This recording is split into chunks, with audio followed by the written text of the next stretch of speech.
అనుభవిస్తున్నాను కదా, అదే నాకు జరిగింది. ప్రత్యక్షంగా నేను అనుభవిస్తున్నా, నాకు న్యాయం జరగట్లేదు.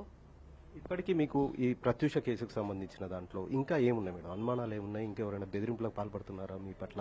సిద్ధార్థ రెడ్డిని ఈ కేసు నుండి తప్పించాలి, అతని పైన పూర్తి స్థాయిలో మీరు సాక్ష్యాధారాలు ఉన్నా కూడా మీరు పెట్టలేకపోయామని చెప్తున్నారు కదా.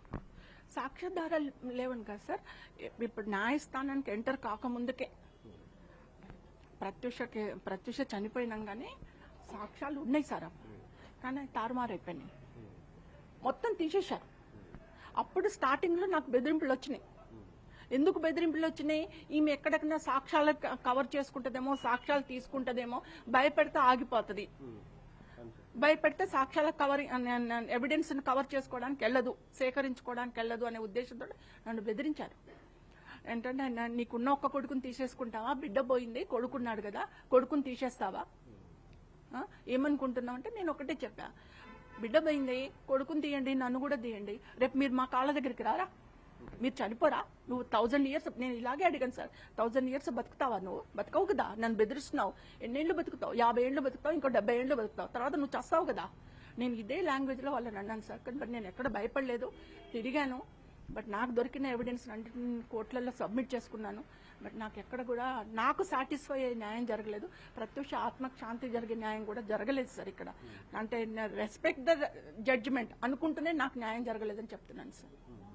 తెలుగు రాష్ట్రాల నుండి హీరోయిన్ గా అంటే సినిమా ఇండస్ట్రీకి రావాలంటేనే ఆ కాలంలో చాలా మంది భయపడేవారు. అలాంటిది మీరు మీ అమ్మాయిని ఇండస్ట్రీకి తీసుకొచ్చి హీరోయిన్ దాకా తీసుకొచ్చారు, మంచి నటిగా కూడా పేరు వచ్చింది. ఒకవేళ బ్రతికి ఉంటే ప్రత్యూష ఇప్పుడు ఏ స్థాయిలో ఉండేదని మీరు అనుకుంటారు? మంచి స్థాయిలో ఉండేది. అంటే ప్రత్యూషకి ఒక ఆశయం సార్, ఒక శ్రీదేవి లాగా ఉండాలి, ఒక సౌందర్యలాగా ఉండాలా, నేను ఆ పేరు తెచ్చుకుంటా మమ్మీ అని చెప్పేసి 24 hours హార్డ్ వర్కర్ సార్, చాలా హార్డ్ వర్క్ చేసింది. నాకు అంటే ఒక తల్లిలాగా కాదు, నేను చూసిన ఒక అమ్మాయిలో చూసిన హార్డ్ వర్క్, ఆ డెవలప్మెంట్ మీద ఉండే ఒక బాధ్యత నేను చూశాను సార్. చాలా కష్టపడ్డా సార్. అంటే మీకు తెలిసిందంటే 1998లో ఎంటర్ అయింది సార్ ప్రత్యూష రాయుడు సినిమాతో. 2002 ఫిబ్రవరిలో చెప్పాలంటే ఓన్లీ 3 years ఉంది ఫీల్డ్ లో. ఆ 3 years లో 22 movies చేసిందంటే మీరు అర్థం చేసుకోవాలి సార్. 22 సినిమాలు చేసింది సార్. ఒక్క రోజు కూడా మేము ఆగలేదు సార్, ఒక్క రోజు కూడా మేము అంటే ఇంట్లో రెస్ట్ తీసుకోలేదు, అలా కష్టపడుతూ పోయినాం తల్లి బిడ్డలో, మరి పోగొట్టుకోలేదు సార్. ఈ సిద్ధార్థ రెడ్డికి ప్రత్యూషకి ఏంటి, ఎట్లా పరిచయం అసలు? సిద్ధార్థ రెడ్డి ఏంటి ఆ టైంలో? అంటే పాప ఇంటర్మీడియట్ సార్, పాప ఇంటర్మీడియట్ సార్.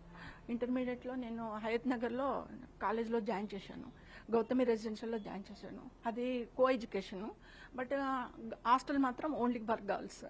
నా దగ్గర బాబు నేను గవర్నమెంట్ ఎంప్లాయీ సార్. నేను పొద్దున్న పోతే రాత్రికి వస్తాను. అంటే మాకు అప్పటి ఫ్రీక్వెన్సీ లేదు, ట్రావెల్ ఫ్రీక్వెన్సీ లేదు. ఆర్టీసీ బస్సెస్ చాలా రెస్, బొమ్మలు అమరు. సో నేను మార్నింగ్ ఒక బస్సు, మాకు నైట్ ఒక బస్సు. వచ్చే వరకు నాకు 9 అయిపోయేది. ఒక బస్సు మాకు 7 o'clock వచ్చేది, మేము ఇంటికి వచ్చే వరకు 9 అయిపోయేది. సో ఆడపిల్ల, డాడీ లేడు, బాబు చిన్నోడు ఉండదని చెప్పి నేను రెసిడెన్షియల్లో జాయిన్ చేసిన. హాస్టల్లో అయితే సెక్యూరిటీగా ఉంటుంది, నేను ఉండలేను అని చెప్పేసి జాయిన్ చేసిన. అక్కడ ఈ సిద్ధార్థ రెడ్డి పరిచయం అయ్యాడు సార్. ఆ తర్వాత పాప హీరోయిన్ అయిపోయి అంత అయిపోయిన తర్వాత అప్పుడు నాకు చెప్పింది, అమ్మ ఇట్లా సంగతి ఇట్లా అంటే నేను కన్విన్స్ చేసిన కూర్చో